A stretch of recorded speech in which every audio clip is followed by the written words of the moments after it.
इस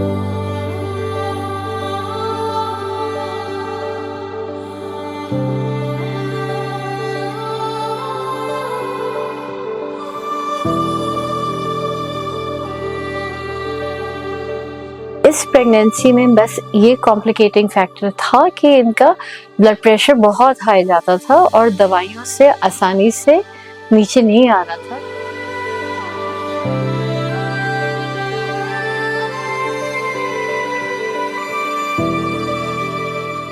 I am very blessed कि मुझे मैम के यहाँ इतना अच्छा ट्रीटमेंट और इतनी अच्छी फैसिलिटीज मिली कि आज मेरी बेटी मेरे पास है।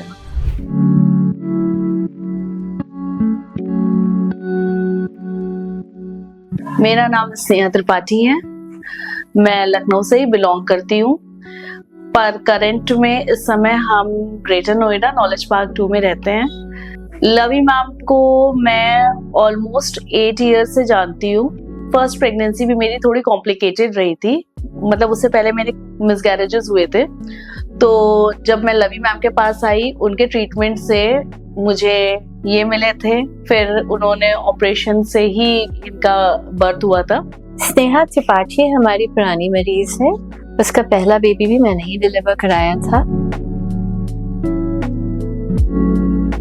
कोविड के बाद एक बार ऐसा था कि जब मेरी प्रेगनेंसी रुक गई थी, लेकिन I was not aware of it. तो वो मिसकैरेज हो गया था और रात के 12-1 के बीच का टाइम था और लवी मैम उस समय मेरा डीएनसी करने के लिए घर से आई थी। तो मैं उनको बहुत अप्रिशिएट करती हूँ। इसी वजह से जब मेरी सेकेंड प्रेगनेंसी मैंने कंसीव करी तो I was there in Noida. मेरी और हस्बैंड की बात हुई तो हमने कहा नहीं, हम मैम से ही कराएंगे। तो फिर हम वहां से रात में ही यहाँ पे आए। एज अ गार्जियन जब हम ट्रीटमेंट पे जाते हैं तो मेरे पास 2 ऑप्शन थे। मैं एज अ ब्रांड बहुत अच्छे ब्रांड लखनऊ में जो अभी लेटेस्ट टाइम पे भी जा सकता था, लेकिन जब मैंने टीम को देखा, टीम का सपोर्ट मिला, बच्चे में इम्प्रूवमेंट हुआ और इनकी सारी टीम ने बच्चे पे मेहनत किया। और कोइंसिडेंट ऐसा था कि मैम काफी दिन बाद उस दिन आई थी, तो उनसे हमारी मुलाकात हुई और फिर मेरा ट्रीटमेंट, ऑल्दो हम वापस चले गए थे, लेकिन मेरा ट्रीटमेंट पूरा मैम से ही चला।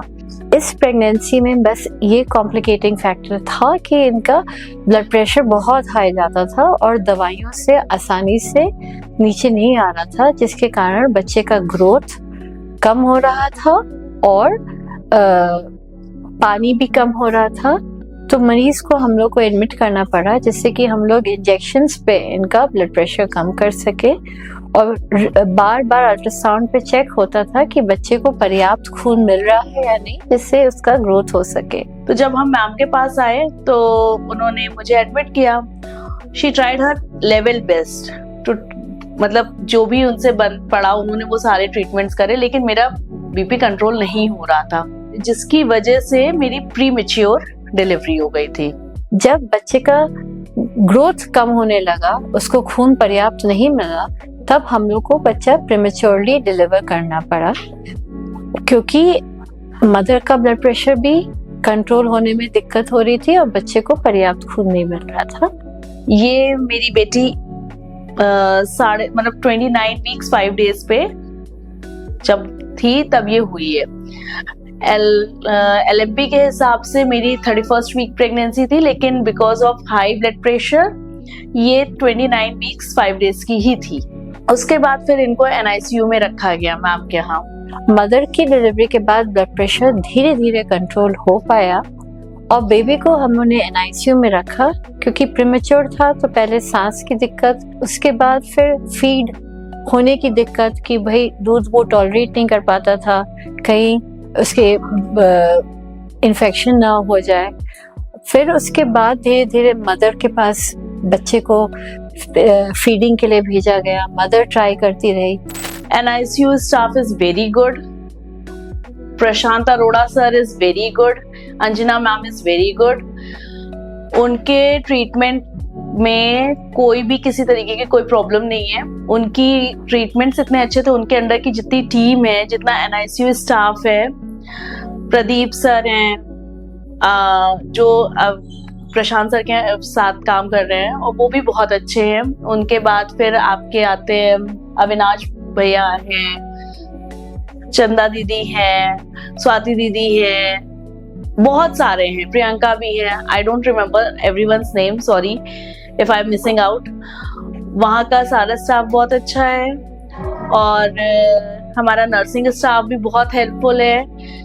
Whenever I used to come, मैं आती थी फीड देने के लिए, तो everyone is very cooperative। और जब बच्चा हुआ तो हम लोग थोड़ा सा ये था कि बच्चा अंडरवेट था, प्रीमेच्योर था, लेकिन पूरी टीम का एफर्ट दे रहा, हमारा सबका एफर्ट दे रहा कि बच्चा आज की डेट में हमारा सही है और हम इसको कहते हैं होपफुली कहते घर ले जा रहे हैं और बाकी भी टीम का सपोर्ट हमको यहाँ से मिलेगा। आई एम वेरी ब्लेस्ड कि मुझे मैम के यहाँ इतना अच्छा ट्रीटमेंट और इतनी अच्छी फैसिलिटीज मिली कि आज मेरी बेटी मेरे पास है अच्छे से सही से। Thank you everyone, thank you so much. Finally 6 हफ्ते के बाद मदर और बेबी दोनों को हम लोग खुशी से डिस्चार्ज कर पाए।